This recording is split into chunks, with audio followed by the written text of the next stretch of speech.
Pozdravujem. V tomto krátkom videu by som vám chcel predstaviť tento 360 ml hrnček, ktorý ponúkame v takýchto krásnych farbách. Každá farebná varianta je obohatená o tieto biele guličky. Najskôr by sme mali ten hrnček podrobiť testu odolnosti.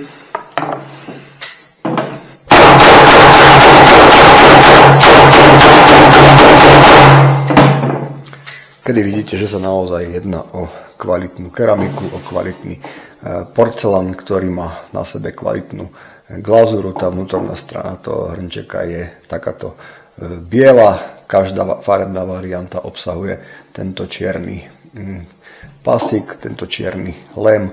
To uško je masívne, dobre sa drží. Keď si kúpime viacej hrnčekov, môžeme si navzájom nimi poštrngať bez toho, aby sa hrnčeku niečo stalo.